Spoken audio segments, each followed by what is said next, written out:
I will try to illustrate the movement of being from pure being to measure in a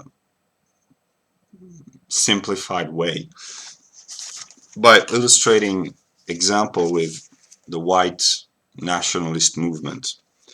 There's an American writer, I forgot his name, who wrote Who Are We, or Who We Are. Huntington, yeah.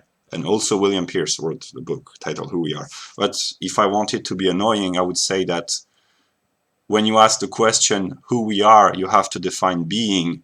And in order to define being, you have to reproduce Hegel's logic. So these are the kind of questions that are kind of annoying to ask yourself, because if you take them to their logical conclusion, you are forced to produce the encyclopedia of scientific knowledge, and yeah, that's quite exhausting.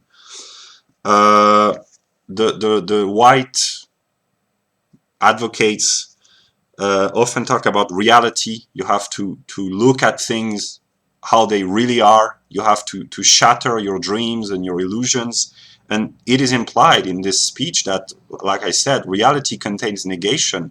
To grasp reality means to negate the illusions you had about modern America or modern Europe and the modern state of the media and the left and the political establishment. So reality contains negation within its own concept, and that's why reality is painful, and that's why people want to avoid and escape from reality, because they want to escape from pain. In the process of white consciousness, whites will be distinguished from non-whites, but here's a Hegelian trick, is that whites are white only to the extent that they are not non-whites, so they are one with their opposite. And to illustrate this, white nationalism in Western Europe does not really thrive because historically there has never been non-whites before the past 40 or 50 decades. So the white consciousness has never ingrained itself in the collective mind, whereas in America, with the Indians and the blacks, and in South Africa and even in Brazil, the white consciousness is much more developed, precisely because you can only become conscious of yourself by becoming conscious of another. So where there are no non-whites, there are no whites either, or they are whites in themselves, but not whites for themselves. The movement of consciousness cannot progress. So it is the negation of whiteness which produce the notion of whiteness. So that's a dialectical trick.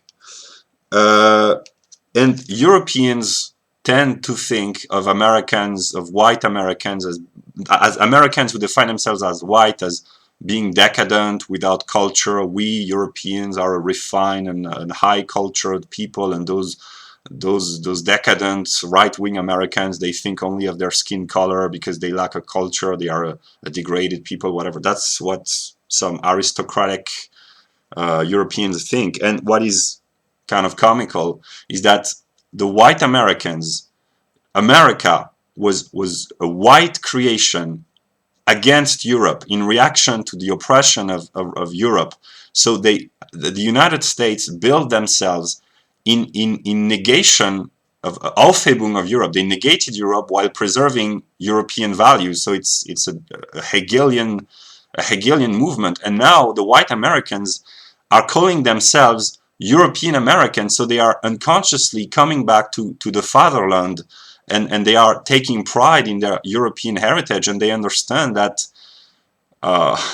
if I wanted to make a joke, which is not very funny, but that America was a mistake for whites, that they should have stayed with Europe. But the whole process of Hegel's philosophy was, or is, that the moment of the negation is necessary, and then you have to come back into yourself. And this is what white Americans who define themselves as European Americans and rediscover their cultural and spiritual European heritage are coming to realize.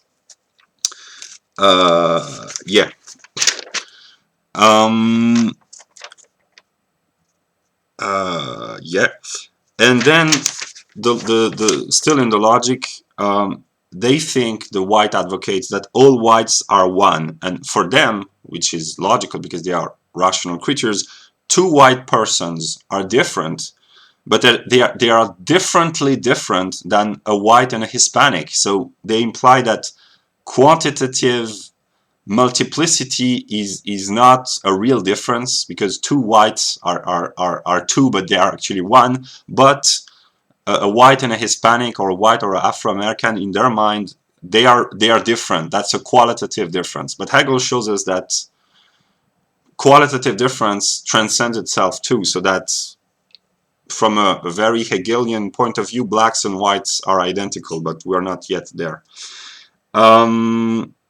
Then the whites, in the process of coming conscious of themselves, believe that the Jews are repulsive. They hate the Jews, and Hegel shows us that attraction and repulsion are logically connected. So you have this movement of consciousness. You have white advocates who keep talking, thinking, writing about the Jews, and they forget to appreciate their own culture, their own people, and they are focused entirely on the JQ, and they are attracted by what they hate. So that's a reciprocal logical determination, and that's a logical process.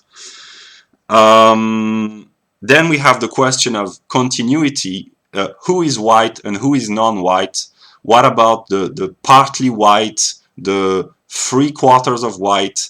What is the distinction between a white and a non-white? Is it a qualitative determination? Is it a quantitative determination? And some say if you are 75% white or 80% white, even if you have Indian genes or black genes or Hispanic genes or whatever, you are one of us. So they are setting relationships of quantity, and they imply that when a quantitative determination goes beyond a certain measure, it loses its quality. They will implicitly admit that, I don't know, someone who is 80% white is white, but someone who is 55% white is no longer white. So they imply, because they are rational creatures, that everything has its measure. And about the question of race, race is a natural determination, and nature is the realm of quantity. So race is both continuous and discrete, and all the debates around do races exist or not are logical debates, because all races are one in the sense that all the differences between the various races are purely quantitative. It's just a certain quantity of certain determinate genes, and if you could change the genome of any human, you could turn a Mongoloid into an African Negroid, as they call them. So the difference between blacks and Asians, or between whites and Australian Aborigines, is qualitative in the sense that we perceive differences in the structure of the structure of the face, the color of the skin, the hair, the bones, and stuff like that. But it's a reflection of a quantitative difference. It's just the number of genes and the number of chemicals and atoms within the genome which are different. So it is true to say that race is a continuum like light, but also it can be discretely separated. And yeah, so it's both ambiguous, and that's the reason why there are so much debates about race, because some say it doesn't exist, some say, oh, it exists. It's a logical dialectical debate around the notion of quantity. And then about intensity and extension. The white advocates believe that we are all against the world, and we need strong, motivated people. In the history, it's always the minorities who have made the revolutions and the impactful changes. So we should not recruit anyone, but we should recruit people who are highly motivated, with a strong character, a strong will, so a high intensity. and this would provide an extensive influence. So they imply they they imply that intensity and extension are two modes of the same logical quantitative determination. And then you have debates about the quality of whites, who should be recruited in the movement, and then quality whites means for them whites with a high IQ. And they say that, they implicitly say that below a certain quantitative measure of IQ, it's not worth bothering about, it's not worth caring for, that whites with IQ below 90 are not worth caring about. So they don't really care about the white race as such. They care about a quantitative determination, which is IQ, which for them brings qualitative benefits, because they think that, which is partly true, that a high IQ will provide good social effects like economic wealth and stability and creativity and rule of law and stuff like that. So yeah.